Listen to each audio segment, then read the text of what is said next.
मिर्झा राजाच्या शामियानाच्या दारात उभे असलेले संभाजीराजे नजर जोडून पावसाळी ढगांनी वेढलेल्या धुरखट पुरंदरच्या माथ्याकडे बघण्यात स्वतःला हरवून गेले होते.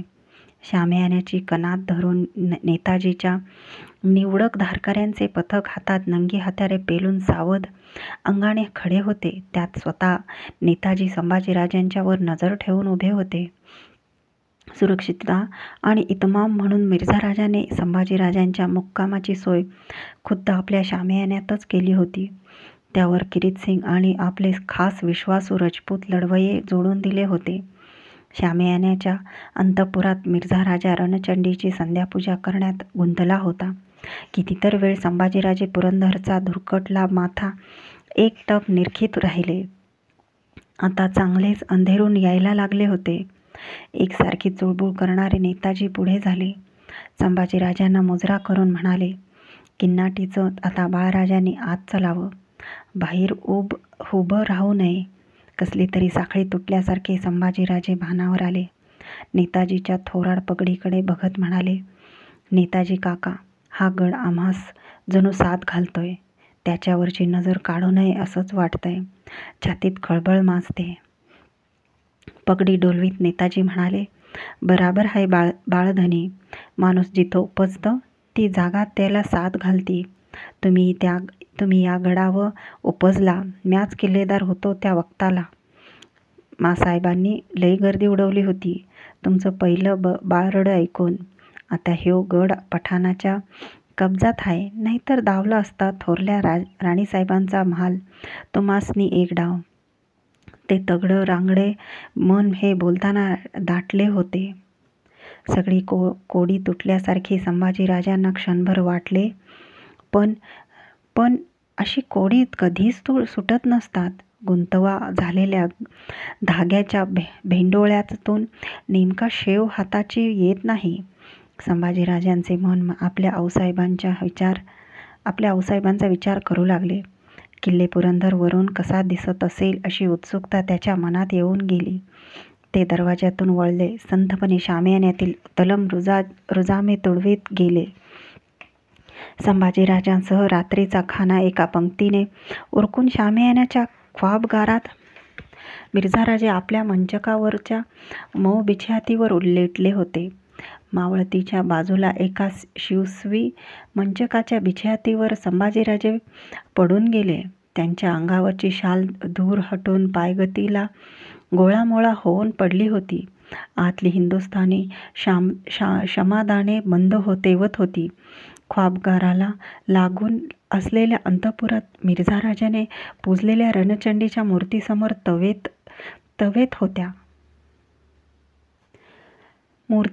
तेवत होत्या.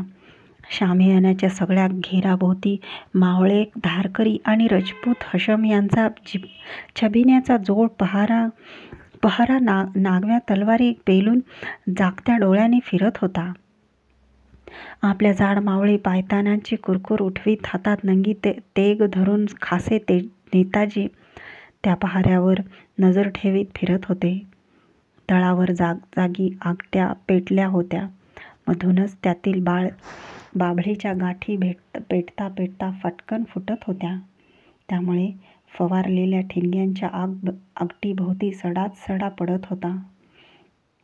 समोर टाकलेल्या गवताच्या पेंढ्या सोंडेने झटकून नीट मुंगीरहित करून मगच घशात सोडताना हत्तीच्या गळ्यातील घंटाचे उठणारे घुमारे नाद तळवार पसरत होते. बैठक घेतलेले उंट माना ठेवून मिटल्या डोळ्यांनी रवंथ करीत होते. त्यांच्या ओठाळीतून फेसाच्या तारा तरंगत होत्या. लीत टाकलेली घोडी अखंड शेपट्या चाळवीत उभ्या उभ्या झिंगत होती. तळावर शांत रात्र उतरली होती. आपल्या बिछातीवर संभाजीराजे मात्र तळमळत होते. एकसारखे कोस पलटत होते. थोरल्या मासाहेबांचा मायेचा हात पाठीवर घेऊन बिनघोर झोपण्याची सवय असलेले संभाजीराजे बेचैन होते. लेटल्या त्यांची घालमेल निरखणाऱ्या मिर्झाराजे आपल्या मंचकावरून उठला. किमोश उतरून ठेवल्यामुळे त्याचे रुपेरी केस क्षमादानाच्या प्रकाशात लकलकले. संभाजीराजांच्या मंचकाजवळ येत त्याने आपल्या हिरेजडित अंगठ्या असलेला हात संभाजीराजांच्या पाठीवर ठेवला. त्या स्पर्शाने शंभूराजे दचकून उठले. मिर्झा राजाच्या पांढऱ्या सफेद केसाकडे बघू लागले. कुंवर, तुम्हें नींद नहीं आती? जगह बदल गई है कि नींद हजम होती है? आओ, हमारे बिस्तर पर लेट जाओ, डरो मत. मिर्झा राजाने त्याचा हात धरून त्यांना मंचकावरून उतरते केले.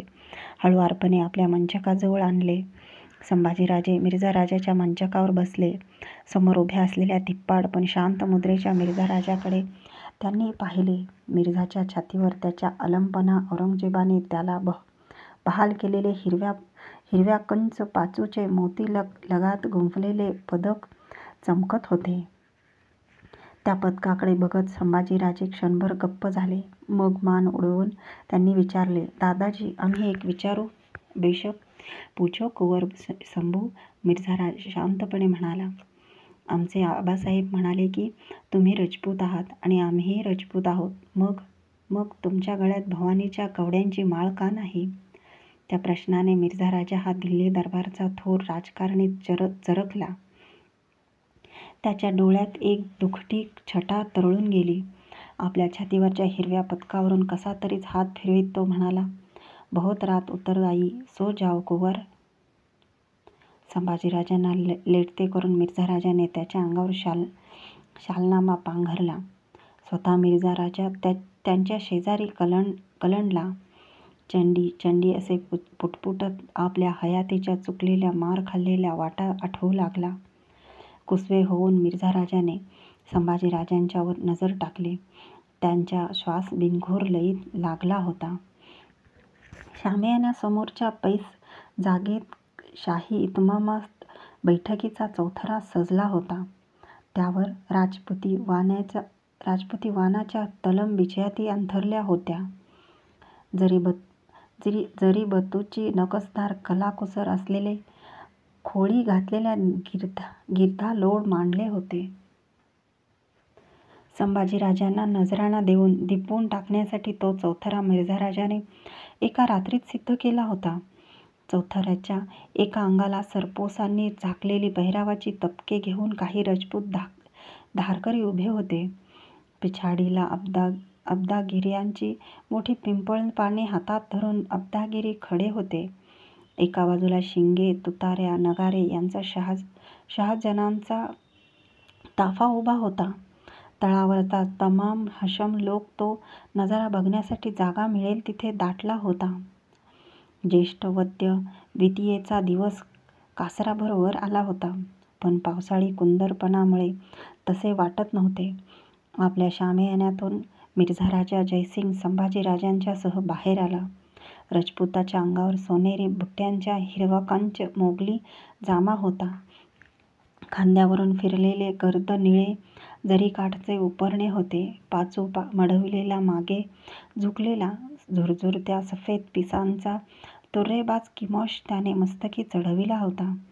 गळ्यात मोत्याचे कंठे आणि हिरवे पदक होते.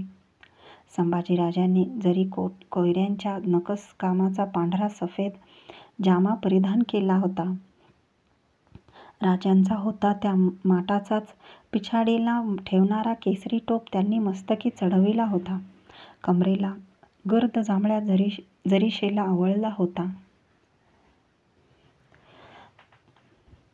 चुनीदार मांडचोळण्याखाली पायात भगवे चढाव होते. मोत्याच्या कंठ्याबरोबर छातीवर कवड्यांची दुबेडी माळ आणि कपाळी 2 धळी शिवगंध होते.